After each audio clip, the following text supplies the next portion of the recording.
Welcome to Robert Kiyosaki's The Business of the 21st Century. Robert Kiyosaki is recognized internationally as one of today's leading financial experts.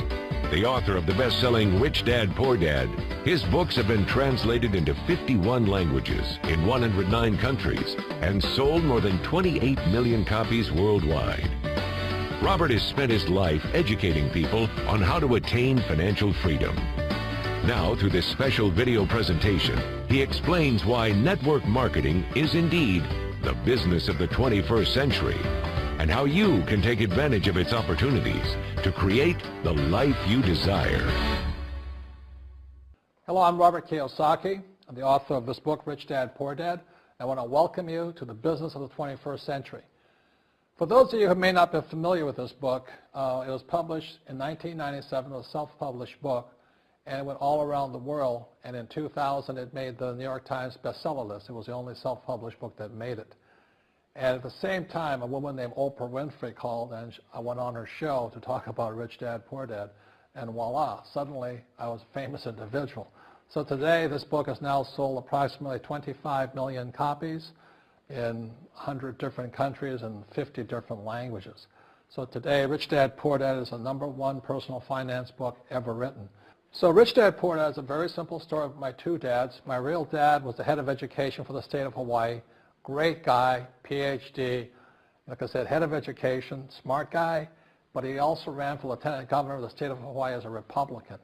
Unfortunately, he lost, and he ultimately died poor, so that's why I call him my poor dad. My rich dad, on the other hand, didn't finish school, but he ultimately became one of the richest men in Hawaii. So he was my best friend's father, and starting when I was just the age of 9, my rich dad began teaching me about money and business and why the rich are getting richer and why there's this big gap between the rich and everybody else today. So Rich Dad is a very simple, true story about two fathers, Rich Dad and Poor Dad, tell their two sons about money. And it was my poor dad always said, go to school, get a job, work hard, and all that stuff. And my rich dad says, you'll never get rich doing that. You'll never be a free man. So that's kind of the differences. But if I would show you a diagram of the differences here, is that in financial education, this is very simply the difference. Because there's no financial education in our school, most people do not understand financial statements. So this here is income, expense, assets, and liabilities. And the reason my poor dad was poor, it was very simple. Because he couldn't read a financial statement because he don't have financial education in school. He was financially illiterate, although a PhD. And my poor dad always said, our house is an asset. And my rich dad said, your father may be well educated, but he can't tell assets from liabilities. So very simply, my rich dad said to me, assets, whether you work or not, put money in your pocket. So when a banker looks at your financial statement, the banker looks at this and says, oh, you have assets and you're putting money in your pocket. And if you look at your house, it's really a liability because every month it takes money from your pocket. Now I can hear people say, well, it's, I don't have any debt on it, but still every month you have insurance, you have upkeep and expenses to it. So very simply, the reason I'm a rich man today was I knew the difference between assets and liabilities. And I get richer and richer because every year I add more assets to my balance sheet here. And so that's one of the biggest differences. And as my rich dad often said to me, he says, son, my banker has never asked me for my report card. My banker wants to see my financial statement because it's your financial statement that shows how high your financial IQ is. How smart are you with money?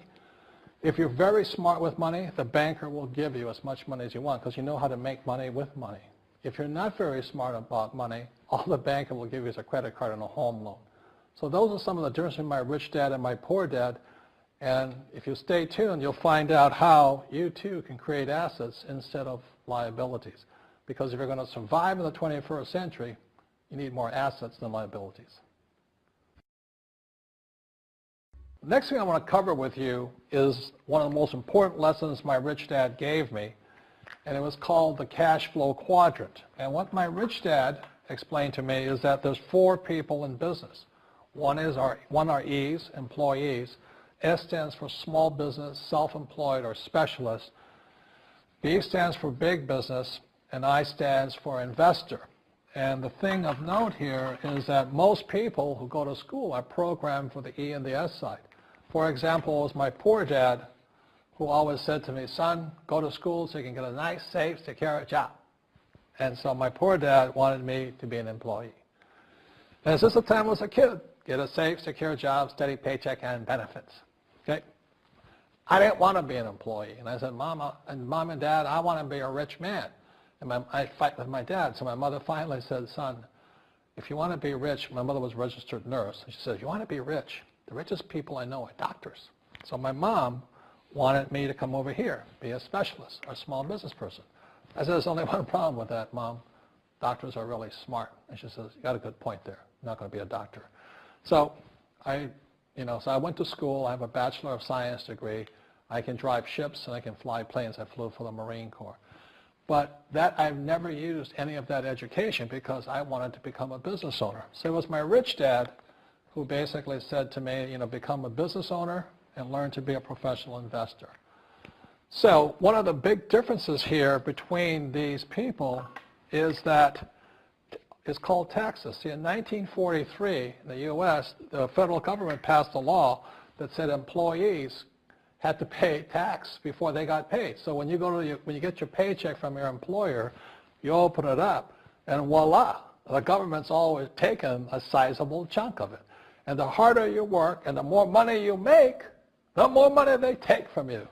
So that's why it's not that good to be an employee, because you can never get ahead, because the more you work, more money you make, the greater they pay in taxes. Now, the doctors and lawyers and attorneys, accountants were all laughing, saying, oh, these guys, they're getting paying a lot of taxes. So naturally, the federal government changed the laws again. So in 1986 in the U.S., a thing called the 86 Tax Reform Act, and it basically took a lot of the benefits away from people who are self-employed, small business, doctors, and lawyers. So today in America, unfortunately, these guys pay the highest percentage in taxes. It is tragic.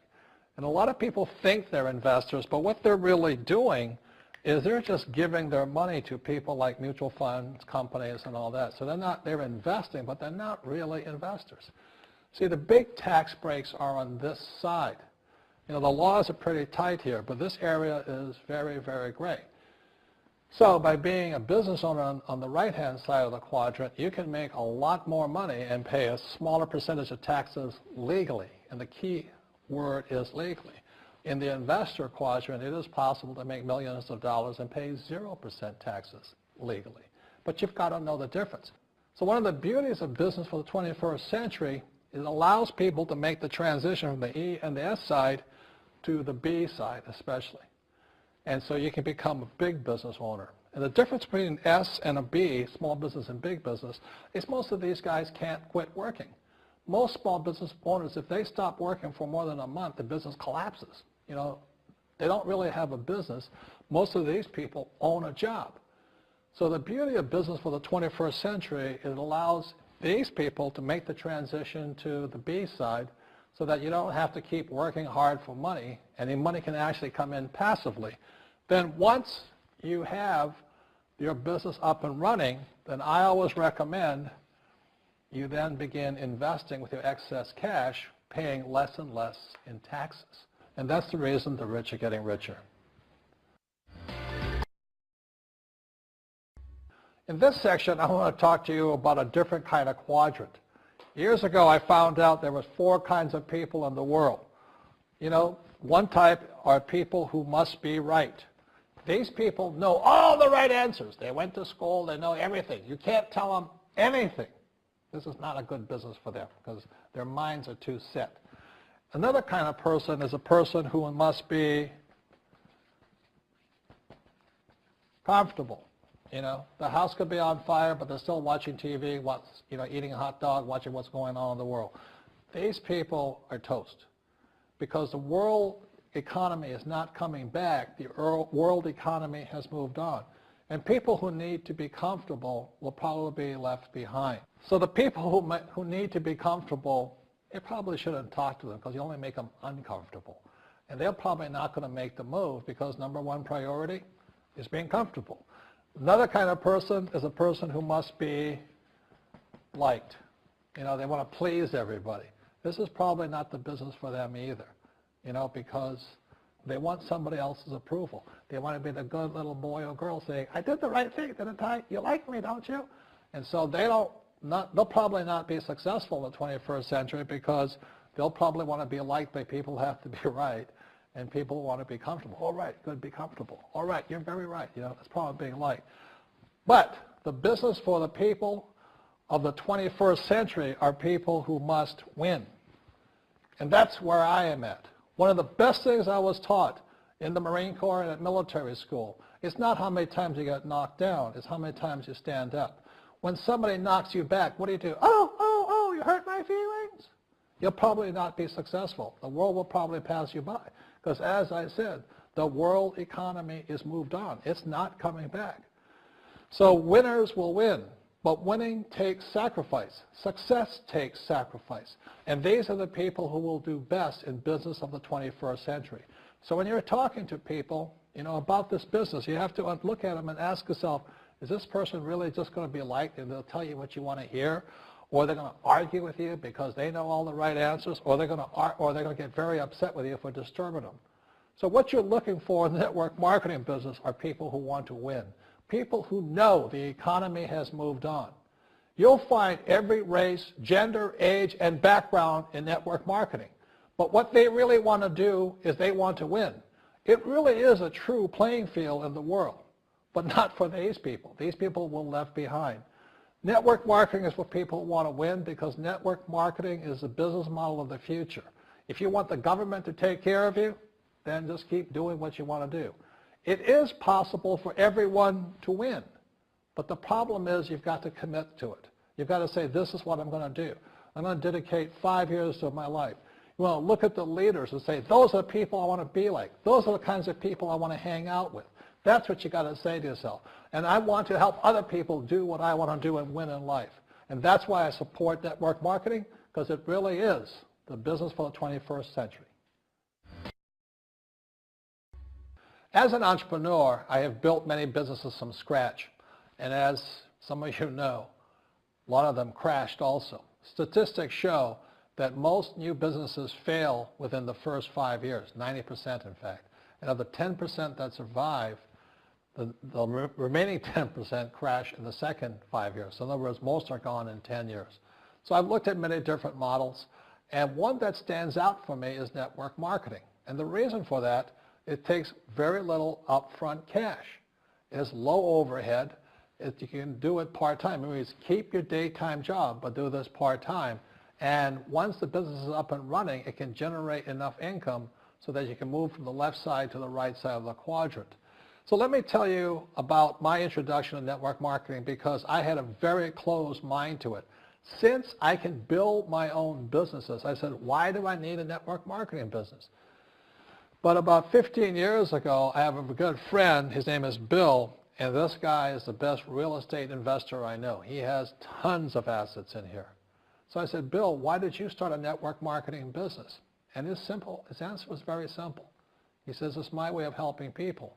But more importantly, he says, the reason most people can't invest in real estate is because they don't have a business. They don't make enough money simply because taxes, debt, inflation, and retirement savings are killing them. They cannot even invest.